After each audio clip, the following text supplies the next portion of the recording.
Every company in India, every corporate in India shall get into the growth platform. The Ministry of Corporate Affairs makes it a point to simplify law and give it to the corporate sector so that they are able to understand and then enact upon the law that if there is going to be any unethical practices, if there are going to be any changes that are coming here, then automatically there is going to be a factor, there is going to be a challenge that is.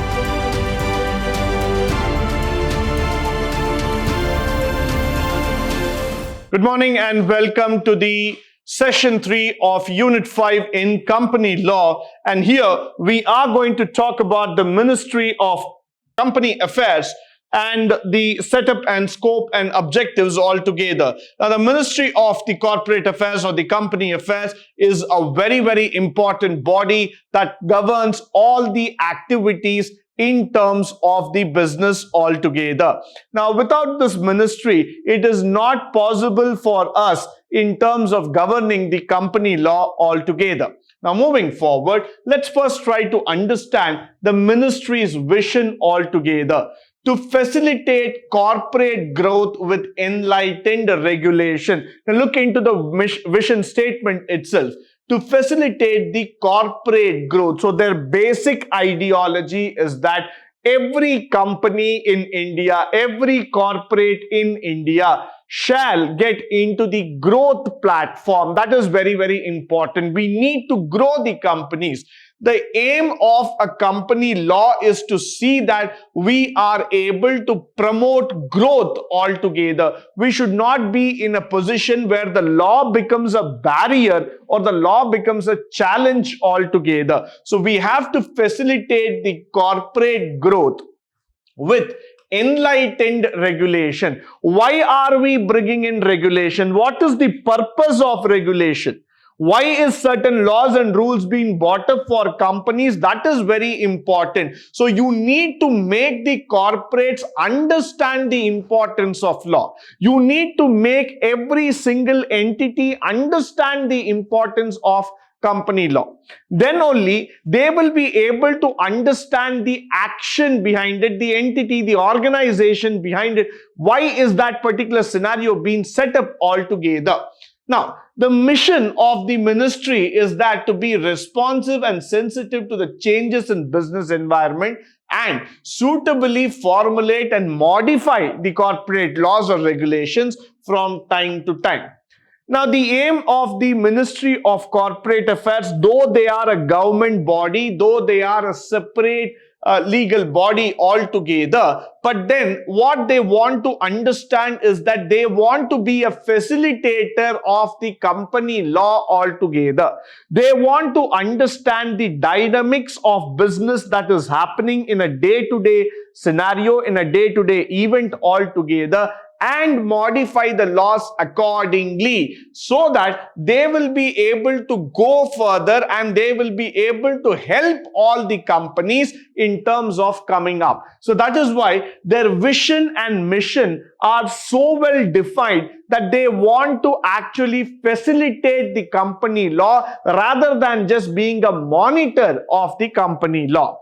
Followed by the objectives of the MCA, that is the Ministry of Corporate Affairs, to provide simplified laws governing the corporate sector to facilitate effective compliance and regulatory regime. So now if you look into this factor, to simplify the law, that is where the main objective is coming into picture.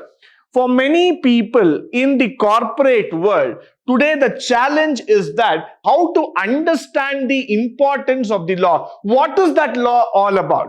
When they come and talk about a compensation factor or about rules regarding the board of director, or if it is going to be an annual general meeting, or it is about a share capital, what is the factors? What are the different needs for it? How do we need to understand the law altogether?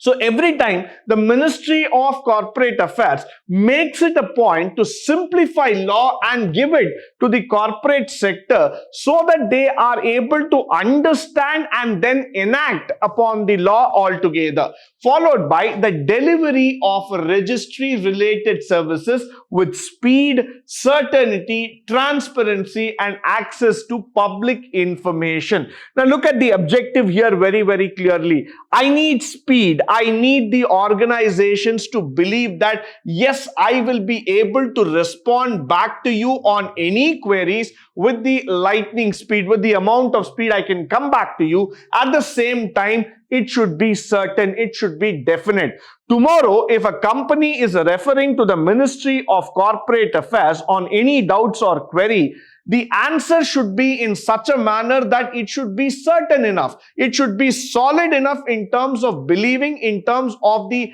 actual creation, the conceptual knowledge itself. So it should be certain in terms of giving up the reply altogether.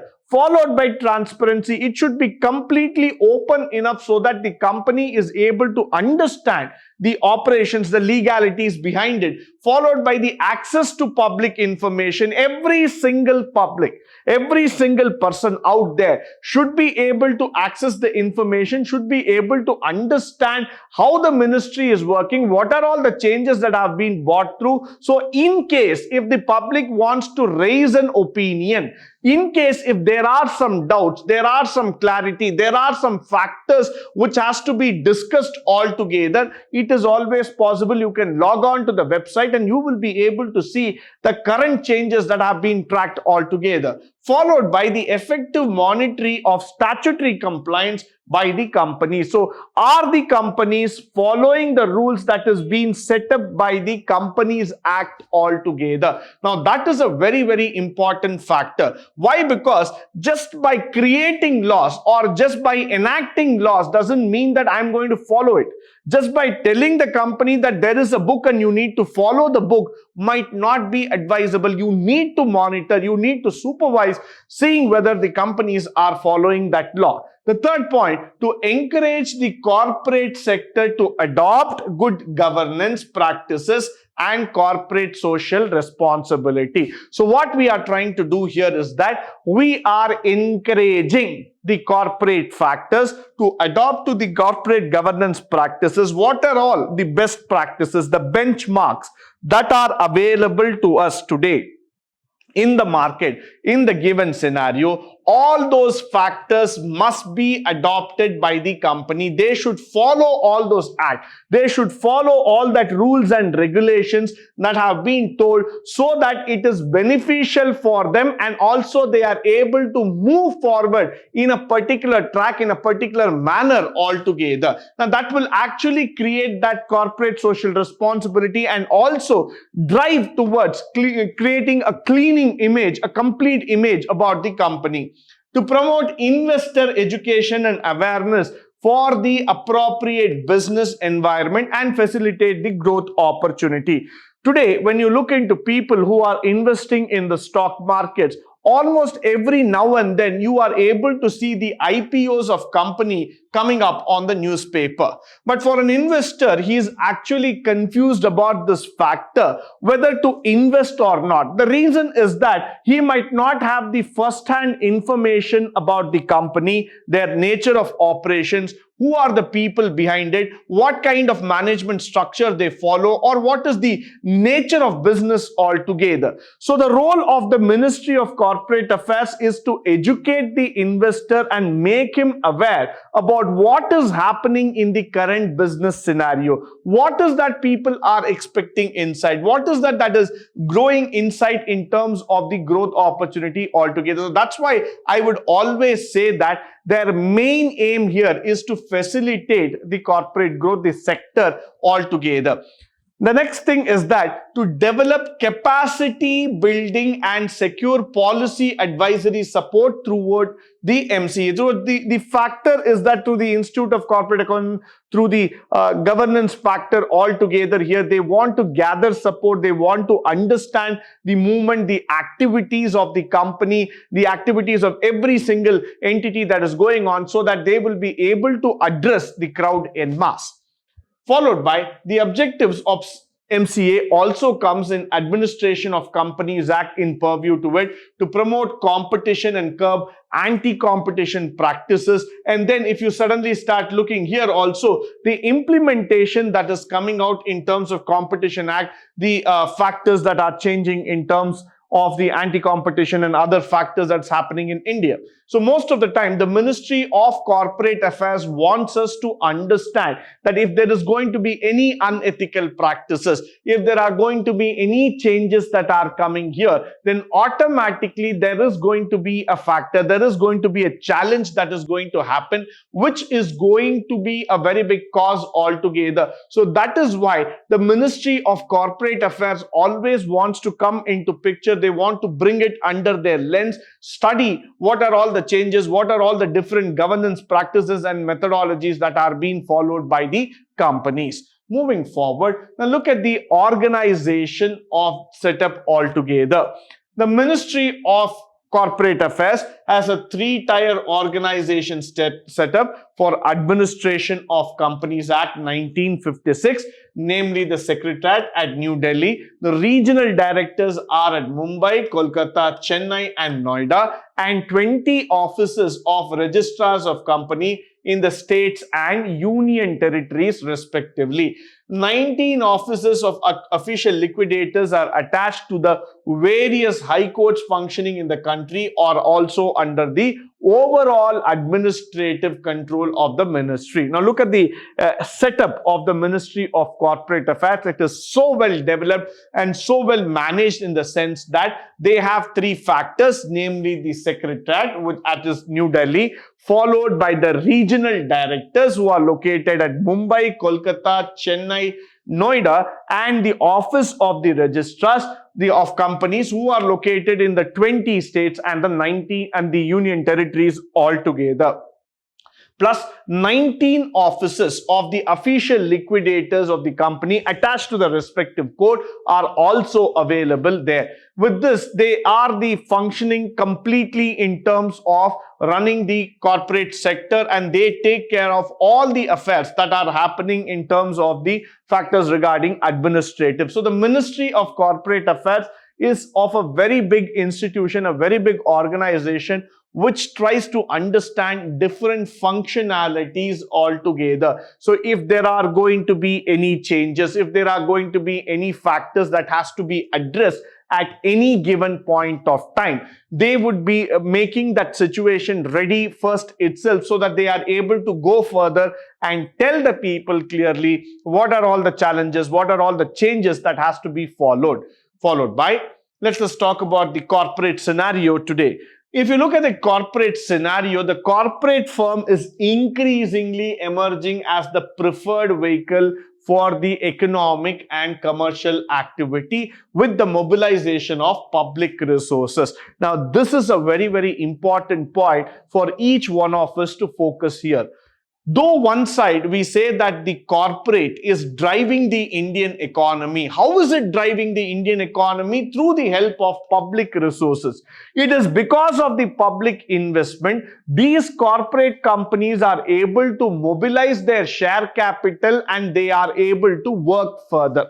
So now what is happening is that you need to have a monitor, you need to have a guidance, you need to have a practice altogether to see whether they are functioning on the right track.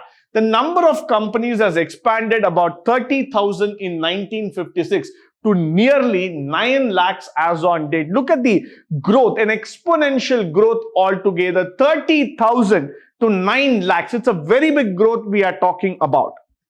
In this background, there is a need to help sustain the growth by enabling legal framework that will enable the Indian corporate sector to operate in an environment of the best international practices in global competitive manner. And that is a very, very important factor which I would like to talk about while fostering a positive environment for investment and growth. This is also very, very important. Why? Because this comes into picture.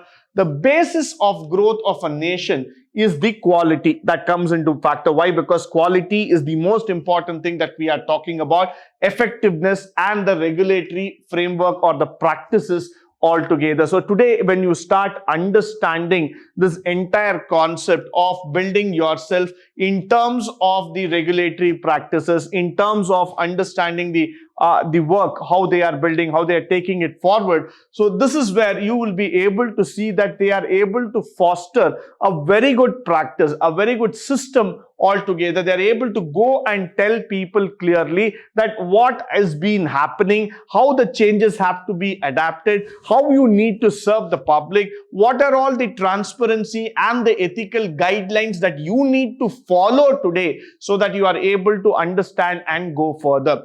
The law prescribing such a framework therefore needs to be compact, amenable to its clear interpretation altogether, enabling the required regulatory institutional structure to develop and respond in a timely and appropriate manner. Now, this comes in with a lot of thought process inside to meet the requirements of ever-evolving economic activities and business models. So, it is very, very clear here that when we start understanding the factors for the evolving models, like whenever we start talking about a startup or any other innovative sectors that are being registered in India, all these setups need to have a common guideline. They need to have a clear interpretation about the law. They need to have a clear setup in terms of how we need to follow, how we need to address the public altogether. If there are going to be any confusion or if there's going to be any unethical practices followed,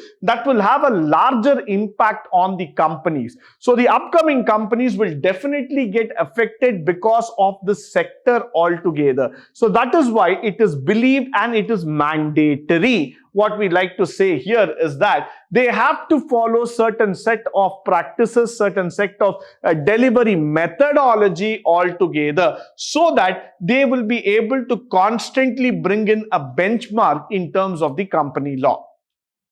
Followed by the convergence with IFRS. Now, I would like to take this point very seriously. Why? Because Indian government adopted a policy of convergence with IFRS, keeping in view the requirements of change and transition necessary to be followed by Indian companies and regulatory bodies. So this became a very, very important track factor altogether. Therefore, the initiative for harmonization of Indian accounting standards and the IFRS has been taken up with the intention, that is with the convergence of IFRS by 2011. So what we have done with the Ministry of Corporate Affairs is that as we started shifting our focus, our accounting standards as per the guidelines that are laid by IFRS, we slowly started shifting our ideology, our methodology to that particular segment or to that particular sector. And in this rapidly emerging scenario of the corporate growth altogether, there also have been instances of corporate fraud reported more frequently in recent times. So what is happening is that one side the law has been taking its course of action, the other side there are still unethical practices which have been reported in the recent time. We have many examples for that, starting from the bank fraud cases to that of company cases, or in the leasing practices. There have been so many cases. So there is a high investor and public expectation to plug in the loopholes of the corporate sector. Why? Because the investor at any point of time should not get affected. He should not be disturbed by these kind of factors that are happening or events that are happening, which will completely destroy his confidence on the company. So that's why we need to bring in a setup. We need to bring in certain laws, certain regulation that can go forward and plug in all the differences as far as possible. As shown by the success of MCA 21 in terms of creating the stakeholder convenience, technology will also play a very, very important role in the modern days. Why? Because you see that most of the system have now become technological oriented, and every system is working according to that nature, according to that factor altogether. And this has become more transparent, and it is now coming up to the level where we are able to see that the system is completely inbuilt with it. The system is completely going forward in terms of taking up altogether as a common factor, as a common ideology altogether. With this, I come to the end of this session. I hope and believe that this session was highly informative and useful for you in terms of the conceptual knowledge as well as in terms of the textual matter that has been presented. In the upcoming sessions, we are going to talk about the different phases of the company's law, and this is going to be even more interesting. Why? Because the upcoming events are more closely related to the current business scenario. Until then, stay tuned, stay blessed, and stay enlightened forever. Thank you once again for joining me on this wonderful session today.